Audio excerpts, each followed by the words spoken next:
Il est tard. La fin encore d'une bonne journée. Vous savez, il y a un vieil érable derrière un de nos immeubles. Plus gros que mes deux bras peuvent faire le tour. Puis je suis passé devant cet arbre-là peut-être 100 fois. Puis aujourd'hui, pour une raison que je ne sais pas, je me suis arrêté. J'attendais quelqu'un. Fait que je me suis assis en dessous pendant une couple de minutes. Il faisait chaud, la chaleur montait sur l'asphalte. Puis l'arbre, l'érable, m'a gardé à l'ombre tout le long, sans jamais que je lui demande. Quelqu'un l'a planté, cet arbre-là, il y a 70, 80, 100 ans, probablement, je ne sais pas. Un homme que je rencontrerai jamais. Parti bien avant que même que je vienne au monde. Il ne s'est jamais assis où je me suis assis aujourd'hui. Il ne pouvait pas. L'arbre n'avait pas poussé encore. Fait que l'ombre de cet arbre-là n'a jamais été pour lui. Même si c'est lui qui l'a planté.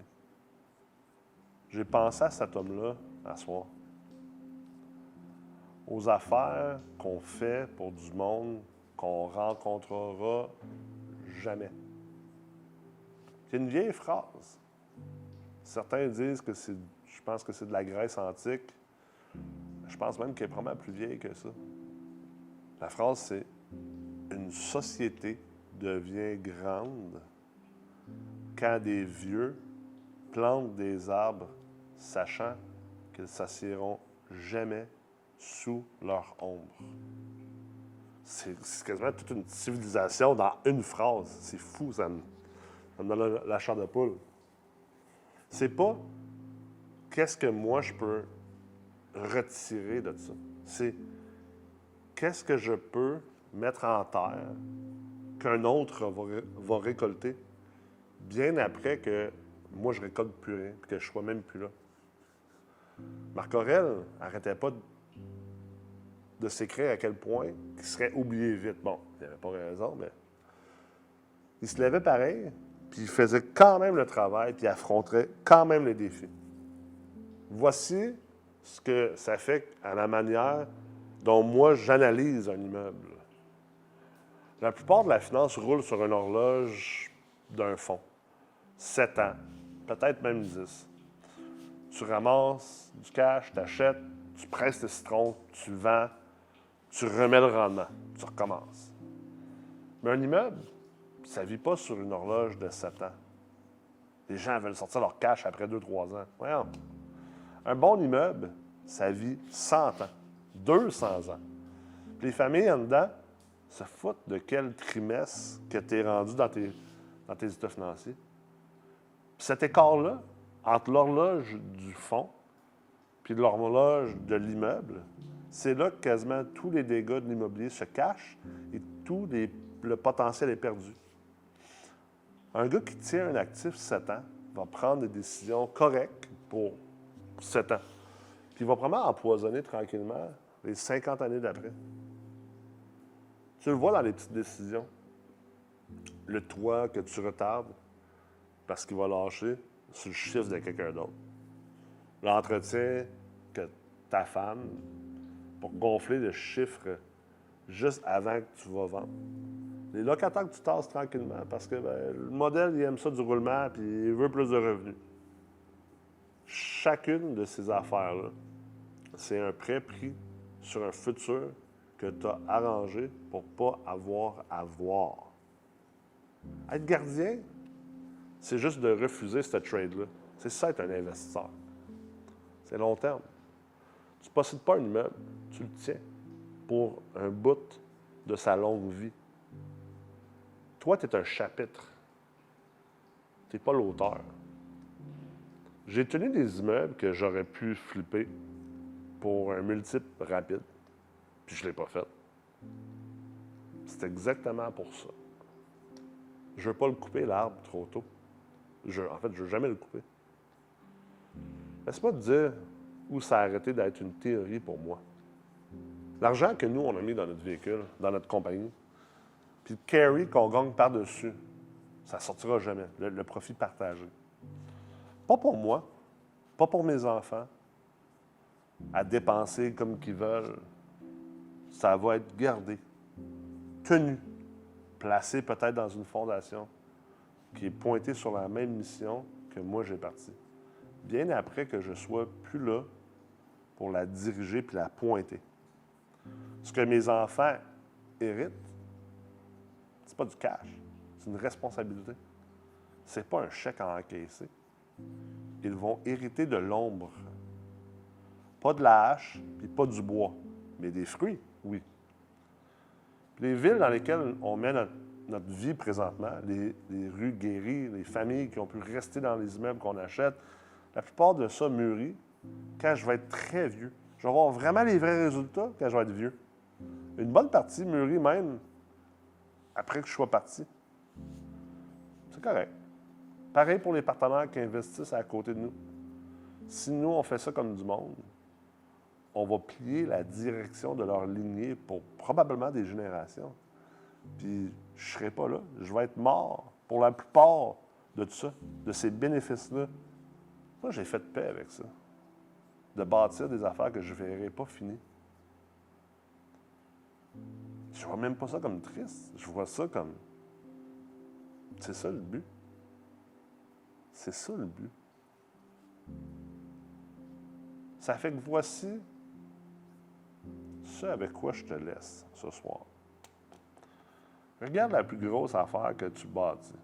Puis demande-toi, honnêtement, c'est pour qui? Vraiment. Que ce soit une business, une vie de famille, un immeuble. Si la réponse, c'est juste toi, ta vie, ton rang, ton nom, bien, tu ne bâtis pas vraiment. Tu consommes lentement, avec des belles manières. Tu es poli. Les affaires qui comptent le plus, tu les verras jamais rapporter. Puis tu les plantes pareil. C'est ça, la différence entre un legs et une succession. Un continue de travailler après ton départ.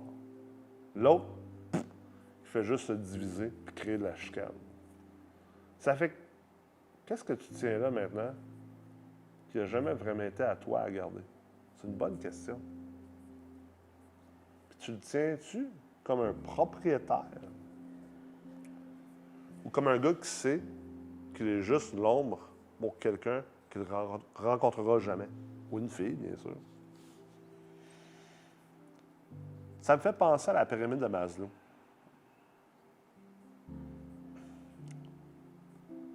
Tu sais, l'érable est encore dehors dans le noir en ce moment, à faire sa job. À demander rien à personne. De l'autre bord du sommeil, il y a une journée où je vais pouvoir, moi, planter un peu plus de ce que je m'assierai pas en dessous. Personne ne tient compte de ça. C'est exactement pour ça que pour moi, ça compte. C'est assez. C'est en masse assez. Ça me ramène à la pyramide de Maslow. La pyramide de Maslow, c'est essentiellement l'hiérarchie des valeurs des êtres humains. C'est comment un humain évolue. Puis tout le monde pense que la dernière étape de la pyramide de Maslow, c'est l'actualisation de soi. Ce qui veut dire atteindre son plein potentiel. Essayer de découvrir jusqu'où toi tu peux aller personnellement. Mais Maslow, dans les 6 derniers mois de sa vie, alors qu'il était très malade, a amendé la pyramide. Mais ça n'a pas été publicisé énormément. Puis maintenant, dans le pop culture qu'on appelle, bien, le monde ne le savent pas. La vraie dernière étape, le dernier étage de cette pyramide-là, le summum, l'apex, c'est pas l'actualisation de soi. C'est l'actualisation d'autrui. C'est aider les autres à atteindre leur plein potentiel. Faire des choses qui vont surtout avoir un effet bénéfique et positif sur les autres. C'est pour ça que je considère que d'enseigner, c'est si important. C'est pour ça que je considère que d'avoir une mentalité de gardien et non pas de propriétaire est si important. Parce que si on veut évoluer comme humain, il faut arriver à une place où on ne pense pas qu'à nous. Où on sort de ce côté temporel qui est emprisonné en nous. Où oui, on va planter. On va planter des arbres. Pas pour le bois. On va planter des arbres, pas pour nous. On va planter des arbres parce que c'est la bonne chose à faire. C'est ce qui va faire en sorte que nos enfants et nos petits-enfants vont avoir de l'ombre et des fruits. Parce que quelqu'un l'a fait pour nous si on est assis ici aujourd'hui. Alors c'est à nous de rendre l'appareil. C'est assez tard.